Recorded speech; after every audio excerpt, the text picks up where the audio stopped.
What up, though, y'all? It's your boy Bill. Make sure you hit that subscribe button. If you're new here and you don't really know what I be having going on, I tell stories about the prison, about how bad it is, how dangerous it can get, and just about the street life in general, with hopes of motivating somebody to make better decisions, to change their mind about committing crime and just live a good lifestyle. Whatever it is you want to accomplish or achieve in life, you can do it the legit way. You don't have to break the law and end up going to prison, because you could go to prison and never make it out.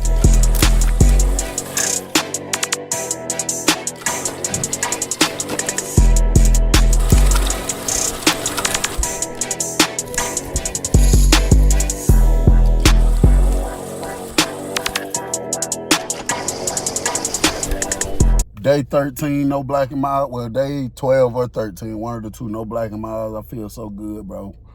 Been drinking nothing but water. I might have slipped up one time with some juice or something, but been drinking nothing but water. Day 3, going in on the gym. Tomorrow gonna be my off day. Me and my folks, we have a little cookout. Know what I'm saying? We cook for everybody. Everybody get something to eat. We talking, we rapping. Man, my room was such a mess, bro, because we cooked in my room in a big-ass trash bag. You know what I'm saying? Everybody get their food in there. Some people stayed and kicked it. You know, some people left out ASAP. You know, you got... Whenever you cooking, bro, in one room, you got to do a deep cleaning on that room. If you don't, you're going to be wasting stuff, all kind of stuff. So I didn't do no damn deep cleaning, because while my bro in here cooking, man, we in here having rap ciphers, and we just talk about future ideas that we plan to do, all kind of stuff. So when it finally all died down, it was hot as hell. I had to kick them out of my damn room because it got so hot. I went and took me an old shower, came back, got me a good cup of ice water, sat down on the bed, smoking it. I wasn't smoking Chris Brown CDs then. Rolled me up an Al Green CD. Kicked back on the bed, twirling my feet together, smoking the Al Green CD. Sipping my cold cup of ice water. I'm done with it. I get up when it was all over with, about finna burn my fingers. I throw it in the toilet, put my cup on top of the locker box, lay down in the bed, get under my cover. I'm getting nice and comfortable. I grab my candy bar, make sure it's right here, so if I got to jump from under this cover or something. And while I'm laying here, bro, I hear something like, this. So I'm like, now, you know, sometimes, because I got hella food in the bag, hanging. Sometimes, bro, if you got food, or like anything, it could be a trash bag, anything, bro. Sometimes you put it down, you know, a few minutes later, you might hear some movement, but it ain't that nothing's in it. It's just, it could be the way the chips was positioned. They sliding down, or it could be a lot of different reasons. It could be how much air in it, whatever. It could be different reasons. So I don't budge, you know what I'm saying? I lay still, though. I stop breathing and everything. Everything out here. I'm like, oh my goodness, it's something crawling in here. Reach down to the floor where one of my boots was at, and to my left is the locker boxes, and then I had a big bag of food hanging from the net bag from the locker, and I know better than that. I know I should have like tied it up higher, but I didn't. So I took the boot and I just threw it at the box in the bag, and I went to looking to see. I didn't see nothing. So I laid down. I'm like, man, whatever. I was so sleepy. Usually I'd have jumped up, tried to figure it out, but I was so tired, bro. I was like, whatever, I'm laying back down. Next thing you know, I hear that same noise.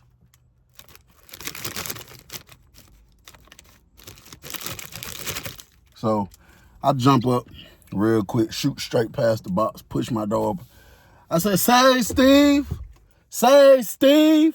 He stuck his head out the door. He said, what's up, Mike? I said, I need you, bro. He said, 1 second, Mike. Now, here's the thing with Steve. He's a white guy, probably 6 feet, blonde hair, I guess normal build. This man is an all-time high animal lover. Before I even go into all that, this man loved Steve Irwin, a.k.a. the Crocodile Hunter. Rest in power to my boy, because I love the Crocodile Hunter too. I used to watch every single episode. But this man loves Steve Irwin so much. His real name is Steve.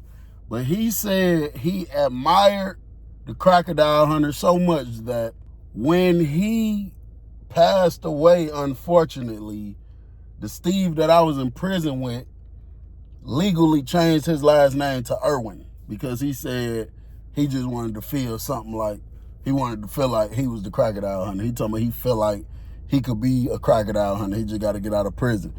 You know what I'm saying? Even though that happened before prison, he just saying now, like, when I get out, I can really do this. You know what I'm saying? The man love animals, bro. He ain't been in the dorm that long. He been in here probably 5-6 months. But he established himself real fast with the pest in the dorm. That's why people really rock with his ass. Like, sometimes it'll be mice running through the dorm. He gonna go catch them. I'm talking about gonna go catch them. And gonna be really thinking he damn doing something. People having spiders in their room, big ass cockroach issue. You call Steve, he gonna get him up out of there. He gonna charge you a couple dollars, but he gonna get him on up out of there for you. That man come up the steps, bro, with these shorts on. Now, he already done damn went to the hole twice for this. He don't give a damn, bro.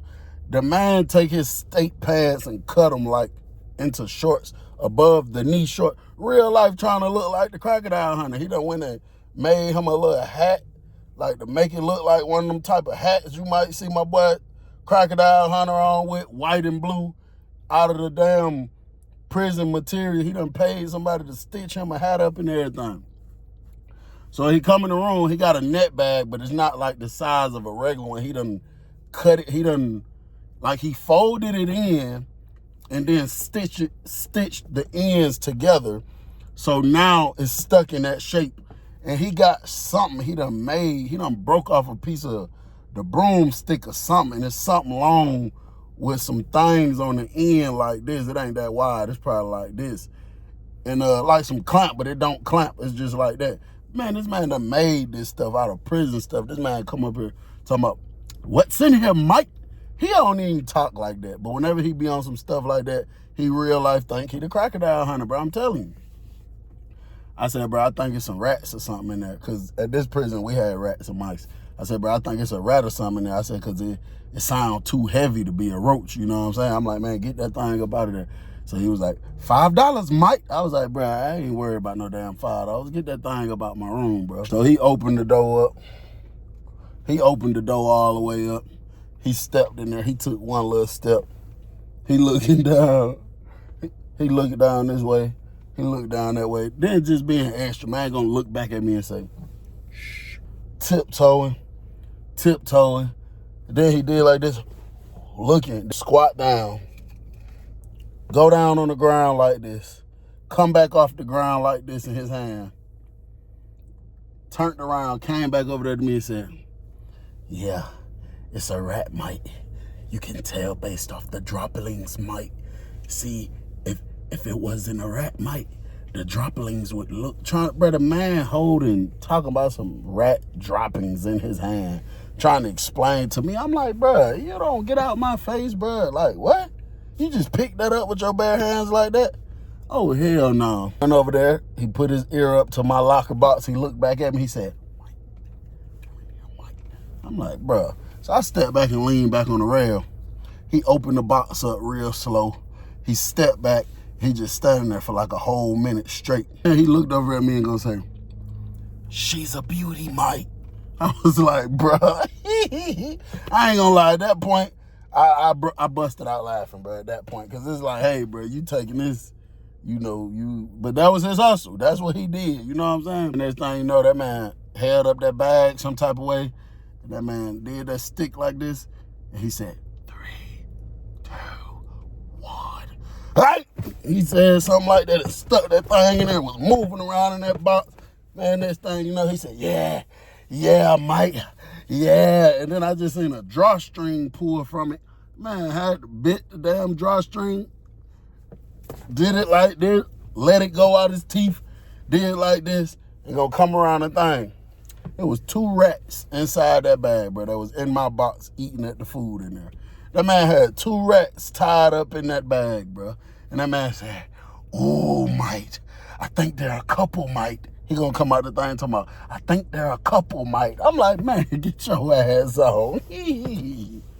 So he went on about his business. He came back, got the $5.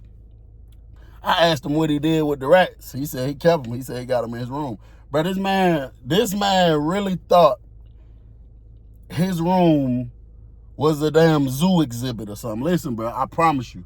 I remember going to his room the first time I ever talked to him, because this when there was spiders growing all on the ceiling. I ain't gonna say growing like the spiders was growing from the ceiling, but the spiders was making webs all in all four corners of my room and on the ceiling. They was just hanging. And then once I randomly saw a spider coming down the middle of the ceiling on the web. So the first time, people told me what he did, I went in there and hollered at him. Bro, when you walk in this man's room, this man is talking you through it like he's taking you on a tour. This man's room is so disgusting, in my opinion.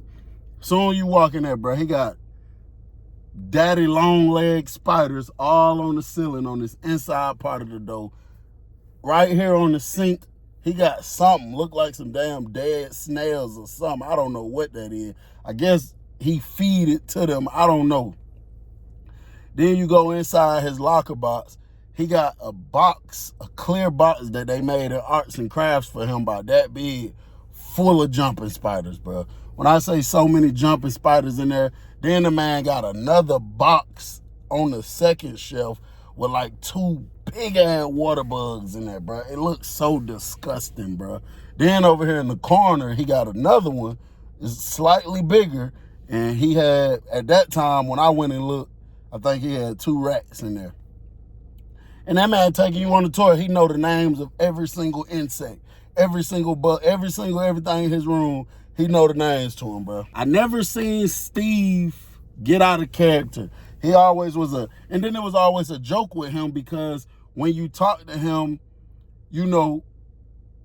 like even when he put that accent on, instantly it's funny, because we know you don't really talk like that. You know what I'm saying? So he was always in a joking type of spirit. Until this one day, bro. One day around Memorial Weekend, I think.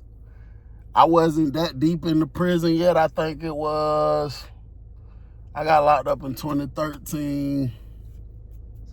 I had to be on my 3rd or 4th year. I was in prison for sure, because I went to prison after, 10 months? So I was in prison a good 3. I was locked up for a good 3 years at this point. 3 or 4 years. I'm going to say no sooner than 2016 around Memorial Day, no later than 2017 for sure. He had bought some phone time for my roommate, Steve. Steve used to buy phone time for my roommate. So my roommate asked me one day, he was like, hey, bro, you go tell Steve, come on, bro, he supposed to been in here. So I said, all right, let me go see. So I step out there, I'm like, say, Steve, say, Steve, say, Steve. So I don't hear him saying nothing, but somebody on the floor do like this. They point to the TV. Man, this man damn down there like this. You know what I'm saying? In front of the TV. Soon I look at the TV, it's a damn monkey, a chimpanzee or something on there running through the water. It's something got to do with some type of, like a monkey or something. So I'm calling the man now, calling him now, he ain't answering. I walk down there to that man. I'm like, say, Steve. I'm like, say, G, say, Steve. He's not saying nothing, bro. So I walk over on this side to really see his face. And when I look over at this man's face, bro, this man's face is red. His lips are, and his tears, real tears coming down his eyes, bro. I'm like, Steve, bro, you straight, bro? He's standing there. I'm thinking, maybe he went through something, probably at home or something. He got some bad news about a family member, you know what I'm saying? I'm thinking something like that, but so I'm like, hey, Steve, my roommate told me to come get you, bro, for your phone time. He don't say nothing. He just ignoring me, staring at the TV. I go back upstairs. I tell my roommate, I'm like, bro, I think he got something going on. He down there crying, looking at the TV, watching some damn monkeys run around. I said, he out there crying. He said, he crying. I said, crying. He said, real tears or you just talking? I say, real tears. My roommate busts out laughing. He think it's funny. I'm like, bro, that's not funny. You don't know what he got going on. Shit. He was like, bro, that man ain't down there crying. So my roommate get up and go look out the door.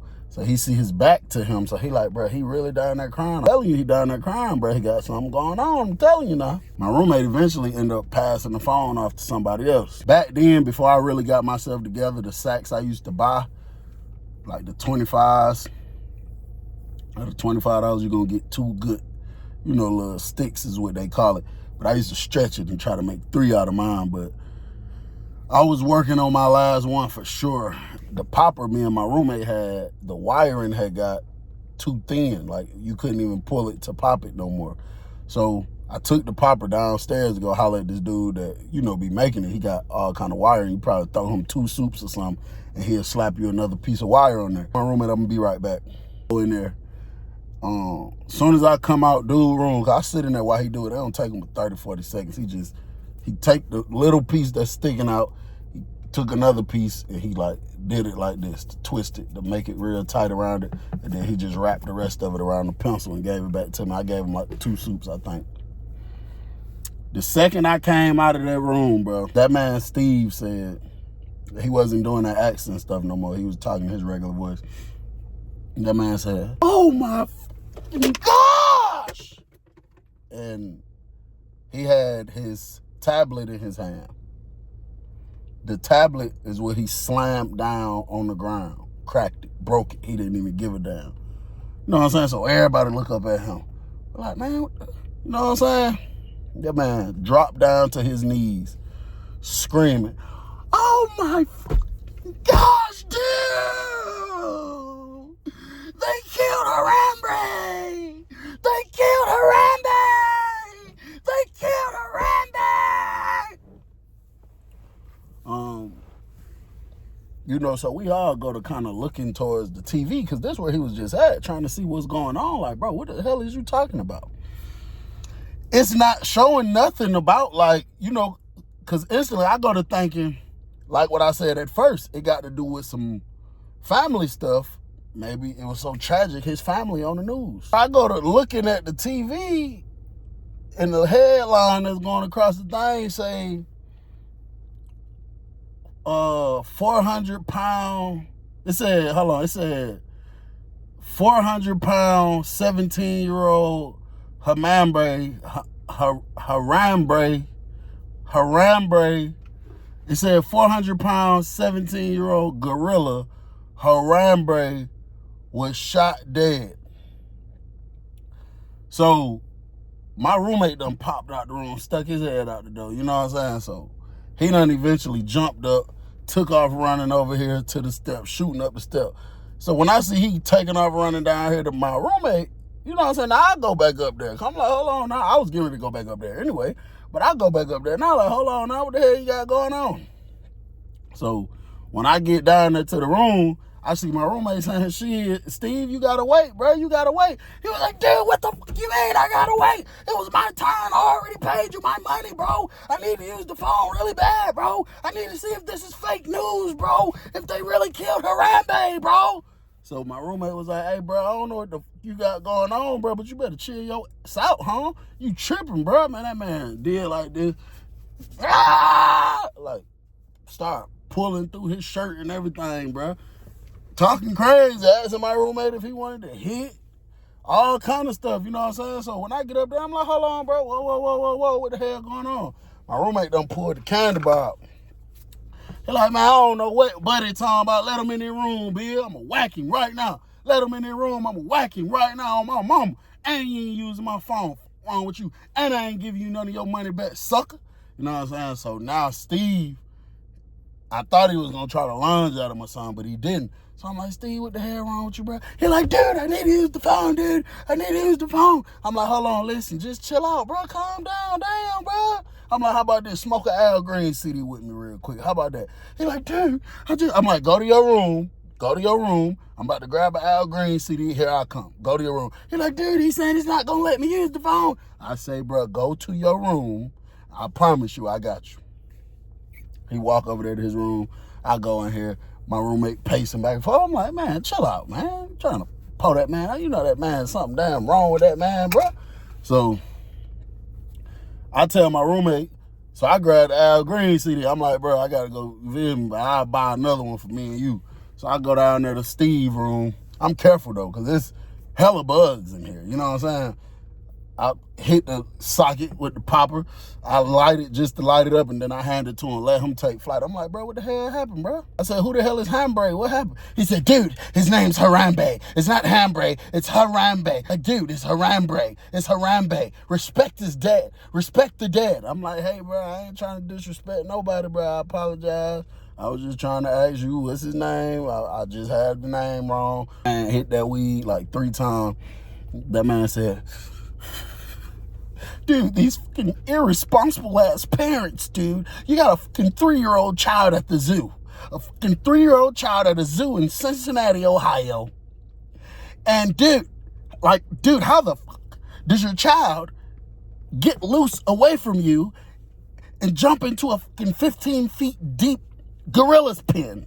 Like, how is that even possible? How the fuck do you let your fucking 3-year-old child get down there with fucking gorillas? So I was like, okay, so somebody back. I said, you know this person? He said, no, dude, I don't know. I said, so, okay, listen, Steve. I say, listen, Steve, the baby got loose some type of way. He said, he's not a fucking baby, he's a toddler. I said, okay, the toddler, my bad. He got loose into the damn gorilla's pen. He said, yes, and then they fucking killed the gorilla. A fucking 17-year-old silverback gorilla, Harambe. Everybody loves Harambe, dude. He said, dude, before I came to prison, I visited Harambe over 100 times. I swear to fucking God. Wait, I'll show you. He hit the weed one more time, then he passed it to me. A man got up, went in his locker box, pulled out a photo album at least this thick. Bro, listen.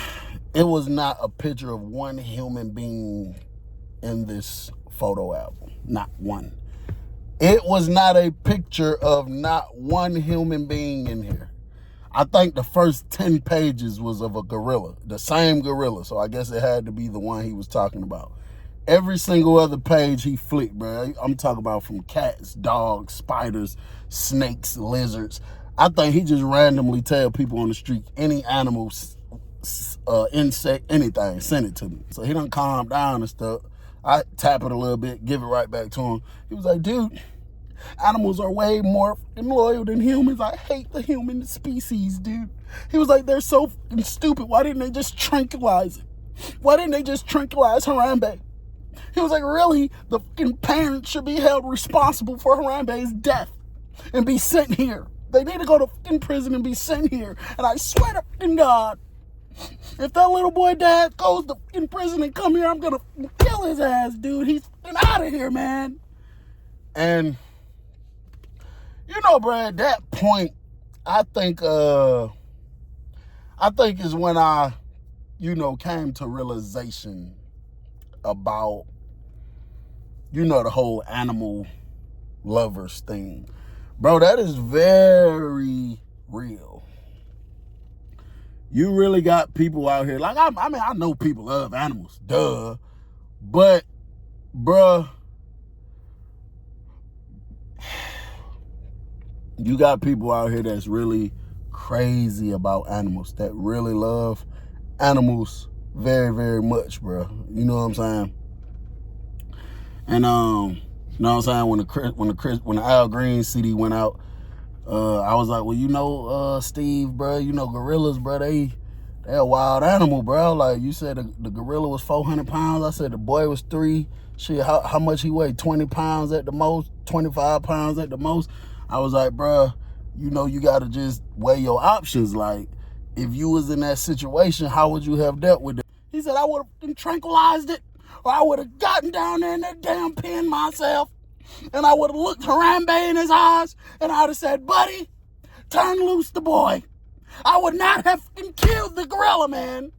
And I was like, yeah, I feel it. I felt like at that moment, it wasn't really no, you know what I'm saying? It wasn't really no point in me trying to talk to him, because he was just thinking with his emotions. He was just talking out of anger, frustration, whatever. I guess he felt like he believed in his mind that he had built a bond with this gorilla, because he said he visited this exact same gorilla. I guess the gorilla was like famous. I'm not sure if he was famous for like doing tricks and stuff or whatever, but he's visited the gorilla a whole lot. But see, here's the thing when it comes to that, bro. And I want all y'all opinions on that. Hold on, before we even go into that. It wasn't too much happened after that. I talked him into straightening his face with my roommate, because my roommate be giving him real good prices on using that phone. So he went in there and apologized to my roommate. And my roommate eventually let him use the phone. Man, this man had damn headbands he done made out the state, the blue. He done made the damn headbands.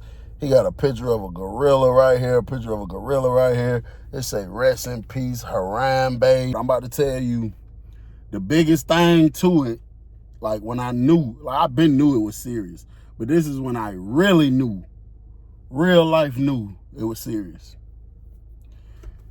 That man went and got a tattoo on his chest. Kind of remind me of Glorilla. You know how she got that gorilla right here? He got one like right here somewhere. And it got some clouds and all kind of stuff like that. And it says, rest easy, buddy, Harambe. I promise you. I promise you. And I said, yeah, you know what I'm saying? I said two things. I said, number one, animal lovers is, you know, it's real serious thing. And number two, something wrong with that boy. Something wrong with that boy. So after that, it was interesting to me. And I said, you know what? I'm about to do a little investigation and see what's really going on with this situation. And it was basically what he said. There was a 3-year-old child that somehow, you know, they say he got over a 3-foot fence, got through a bush, and fell down into the thing. And, you know, they had a video up where the gorilla had the little boy by the ankle and was like just running through the water. And you know, bruh, like in the wildlife, that's okay for them to do that. But with a child, bruh, like the gorilla could have killed the little boy on accident. Now, I saw it. The gorilla, I don't think was displaying aggressive energy to the little boy. Like, I don't think he was trying to hurt him. But what you got to understand is this, bro. A gorilla is a wild animal. It cannot be, you can't predict what it's finna do. It is a wild animal. That gorilla could be sitting there holding that little boy this second, and next thing you know, bite his head off. So I think they made the right call, in my personal opinion, by killing the gorilla. You always protect human life, bro. I mean, that's just my opinion. If there is ever a situation where there is a big animal, a wild animal, I don't give a damn if it ain't wild. It could be a pit bull. It could be a dog, a big ass whatever. If there's an animal and a human, and there is a high possibility that this animal could kill this human right now very easily, but there is the option to kill the animal right now so it can't kill the human, get the animal, save human life. That's just how I feel. So, bruh, it was so many people mad at the parents. I did not realize that many people really loved animals for real, bruh. You know what I'm saying? And I slick think, you know, some of it, I think some of them comments I read was on some racial stuff because the little boy was black. You know what I'm saying? It was I don't think everything racist, but I do think that, you know, racism plays a role in a lot of things, a lot of events that happens with, you know, people of color. And because they was just saying a lot of goofy stuff. But bro, it was people saying she need to be prosecuted for the gorilla death. She need to get the electric chair. She need to go to where her Harambe at. Bro, they was saying some crazy stuff, bro. I was like, sheesh, I didn't know people was that crazy like that about animals and stuff, you know what I'm saying? But I just thought about that interesting story, bro. I wanted to tell y'all that. It's your boy Bill. I'm out of here. What up, though, y'all? It's your boy Bill. Make sure you hit that subscribe button. If you're new here and you don't really know what I be having going on, I tell stories about the prison, about how bad it is, how dangerous it can get, and just about the street life in general, with hopes of motivating somebody to make better decisions, to change their mind about committing crime and just live a good lifestyle. Whatever it is you want to accomplish or achieve in life, you can do it the legit way. You don't have to break the law and end up going to prison, because you could go to prison and never make it out.